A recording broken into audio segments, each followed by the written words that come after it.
We have with us Professor Dr. Kashinath Samagandi, Director of the Morarji Desai National Institute of Yoga. He is a distinguished scholar of Ayurveda and Yoga with over 14 years of research, teaching, and global representation. He has guided numerous research scholars, addressed international forums, including the World Health Organization, and is dedicated to promoting yoga and Ayurveda as pathways to holistic health and well-being. I have a question for you. In today's world, where yoga and Ayurveda are often seen as wellness practices, what do you feel is the deeper relevance of pursuing them academically, not only as traditions of health and healing, but also as rigorous sciences that can shape the future of global health and research? Over to you, sir. Yatraiva yatraiva manomadiyam tatraiva tatraiva tavaswarupam yatraiva yatraiva shiromadiyam tatraiva tatraiva padadvayam cha. Namaste everyone, and I extend my heartfelt pranamas to all the dignitaries who joined the today's event, preferably Ansama. Hope she is going to join us from the Yoga Institute, and senior scientist of yoga field, Professor Selva Murthy, President of Amity University, and traditional yoga guru Sridharanji from Krishnamacharya Yoga Mandira, and Pro-Chancellor of Deva Sanskriti University, Chinmay Pandeji, Raju Mehrotraji, and other dignitaries. First of all, I would like to extend my heartfelt wishes to Ananda Balayogi Bhavanani ji and his team to kickstart the new venture, that is Sannidhi, Sacred Seeds of Yoga. I'm enthusiastic to express my overwhelming for the term what they choose for this new venture, Sannidhi. It looks more pious, religious, sacred, and it name itself shows the spirituality. And when we see the term Sannidhi, that refers to the place of Guru Sannidhi.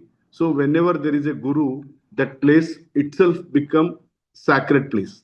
So hope Anbal Yogi and their team will do wonderful work, because they are all very well versed gurus of modern as well as ancient yoga.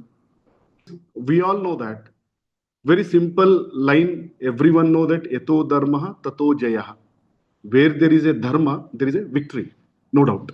So this concept very deeply in the Indian tradition, preferably in Ayurveda, it has been explained very beautifully. That is Sukartam Sarvabhutanam Matah Sarva Pravrittaya Sukam Dharmatta Vinachya Bhavati Tato Dharmo Paro Bhavet. What exactly they want to say is that whatever the activity done by any person, it is all ultimately to get the desired things, sukha. But it's not mandatory that whatever the person is going to do, it is supposed to give the fruitful result. Only those activities which are according to the dharma, that is Eto Dharma Tato Jaya, why they stated, according to dharma, that kind of activity is going to give fruitful result, desired effect. So here, again, what is dharma?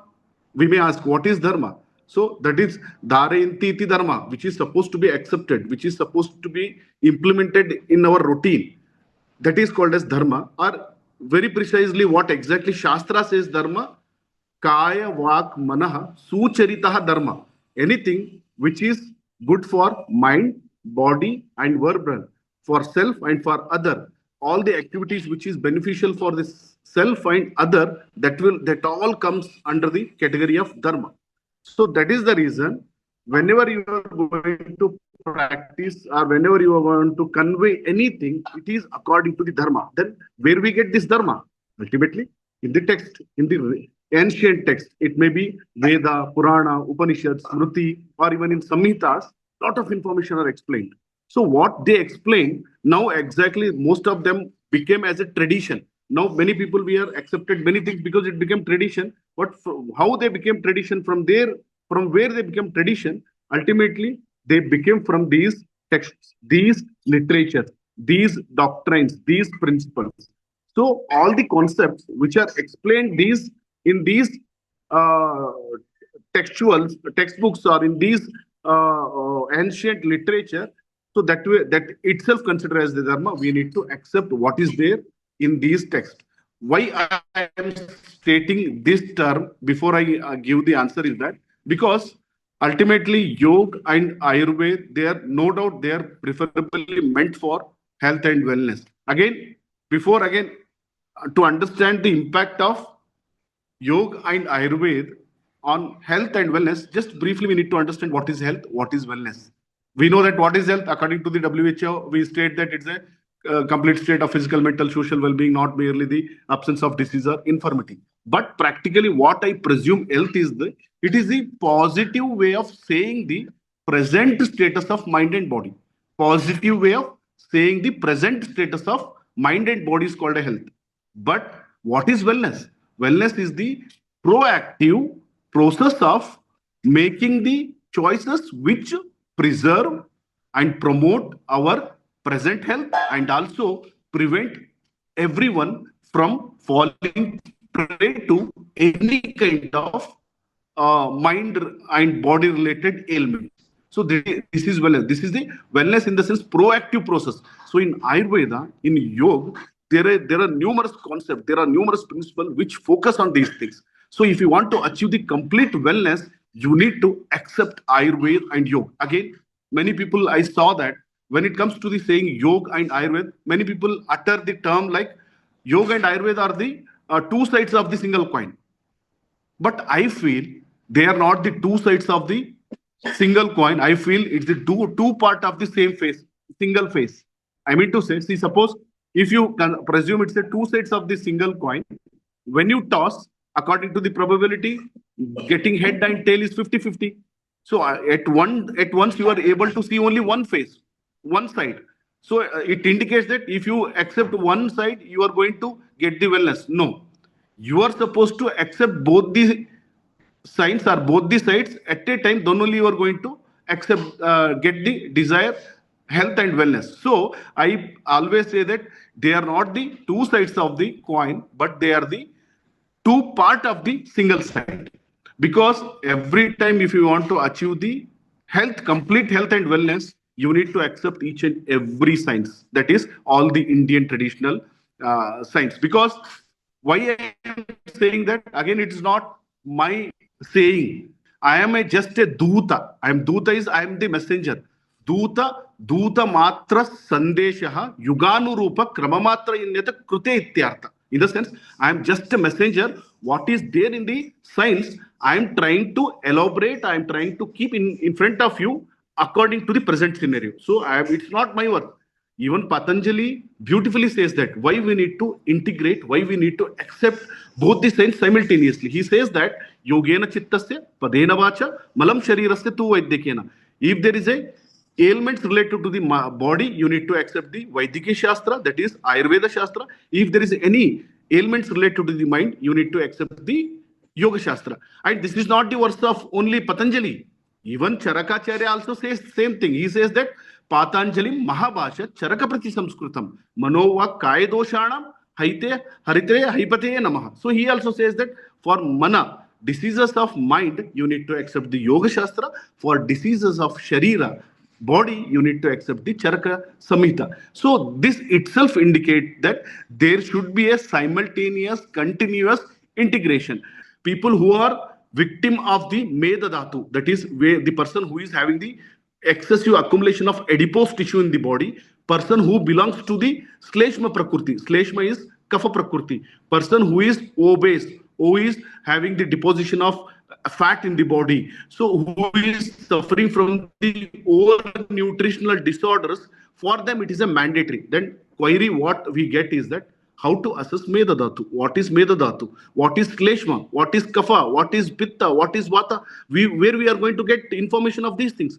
We won't get these information in detail in Yoga Shastra. Ultimately, you need to rely upon the Ayurveda Shastra. And even while elaborating the Dauti Karma, we all know that like Dauti, like Rud Dauti, Danta Dauti, and even Vamana Dauti, what people are practicing, Vamana Dauti, Kunjala Kriya.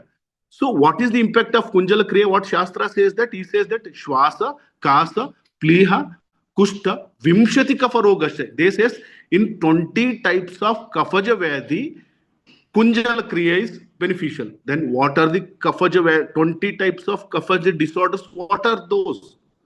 Where we will get information? We will get in Ayurveda Shastra. So when you accept these concepts in a detail, then only you will be able to apply the concept of yoga in an appropriate way. That is the reason always I says that when we compare or when we take yoga and Ayurveda together, I always feel that Ayurveda is the physical part of yoga and yoga is the spiritual part of Ayurveda. Because Ayurveda Shastra explains about the Tridoshas, Panchamahabhutas, Saptadhatu, and Trimalas, Agni. See, Agni, in even Yoga Shastra, while elaborating Mahamudra, he says very beautiful line, just I am uttering so that you can see the why this combination of Ayurveda and Yoga goes hand in hand.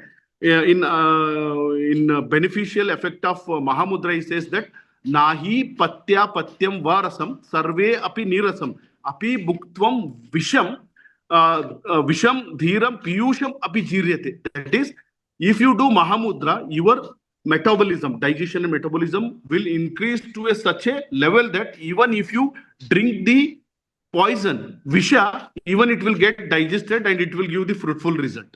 So that indicates that Agni has its own importance. Then what is Agni? In modern science, we easily say that when it is a digestion, it is a metabolism. How to assess the digestion? How to assess the metabolism? What Ayurveda Shastra says? What Yoga Shastra says? That we need to understand, because until and unless you don't make your practitioners to understand Agni, you are not at all going to get success in Ayurveda, in yoga. But taking in from what you are saying, as human beings, what I understand is, we can only work on our Vak, our Manasa, and our Kaya, the only three areas. And Patanjali has beautifully given us, the doctrine of language, Samskrita, Ayurveda, and yoga.